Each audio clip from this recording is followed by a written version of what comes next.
Hey, Chris here from Fader's Music in Brandon, Manitoba. This is just a quick video that explains why we would never ever in a million years ship you a factory sealed guitar.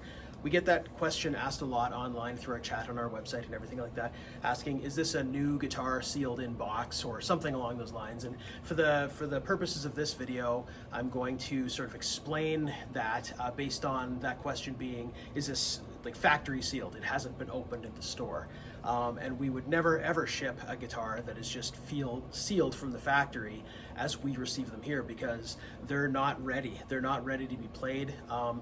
9 out of 10 guitars or more need some work for sure before we would ever let a customer have access to it, just because when we open boxes, I mean, a lot of times, well, first of all, if you just get a guitar shipped to you from wherever and it's direct from the factory or from the distributor or whatever, and it's got that factory seal tape on it, the last person to inspect that, sure, it might have been fine when it left, but between where it left and where it's getting to, a lot of stuff can happen in the shipping process and everything like that. I mean, some things that we will see is, you know, machine heads will be loose, you know, maybe some strap buttons will be loose, the electronics can be loose, you know, the switches and the pots and everything like that. The bridges can be, sometimes the intonation isn't set up properly, sometimes the jack is loose.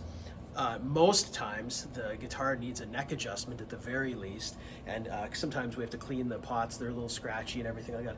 I mean, the factory setup is a very, very basic sort of thing, and every guitar, when we get them into the store, we unbox it, thoroughly inspect it, do some adjustments to it and everything like that, make sure that it's perfect before we hang it up on the wall.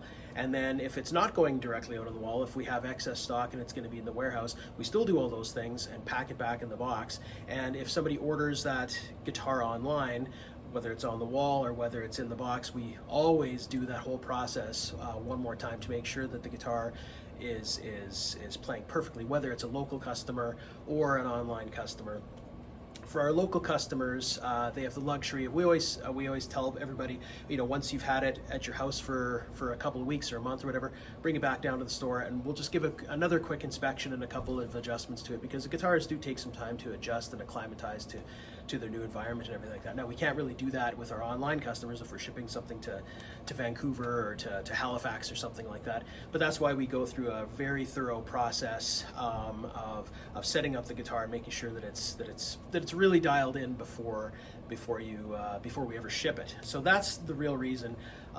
You know, some people think that, oh man, you know, if I just order straight from the factory, it's going to be better than one that's maybe hanging on the wall. But I mean, you've all been in guitar shops, and most guitar shops take pretty good care of their inventory. And when you come in, you want to play it, you want to try it. You know, that's why there still are guitar shops and music stores and everything like that, because I mean, buying things online, there's always an element of risk to it, but we try to mitigate that as much as possible by doing very, very thorough setups. And that is why we'll never ever just get, you know, Purelator drops off a guitar from brand X and we'll just ship it out to the customer. That'll never happen from us anyway, and I don't recommend it under any circumstances. So we really want your guitar to be in the best condition possible, set up properly. You know, if you order from us online, we always send you a message and say, hey, what kind of strings do you want it on, and how do you like it set up? Because some people want a little bit heavier gauge strings, they want it, you know, D standard or whatever. I mean, we'll do that before we ship the guitar to you. And yeah, we take it pretty seriously. I hope I didn't ramble too long in this video, but it's an important thing that I wanted to point out because we get asked about it a lot, and that's all I wanted to say. Thanks.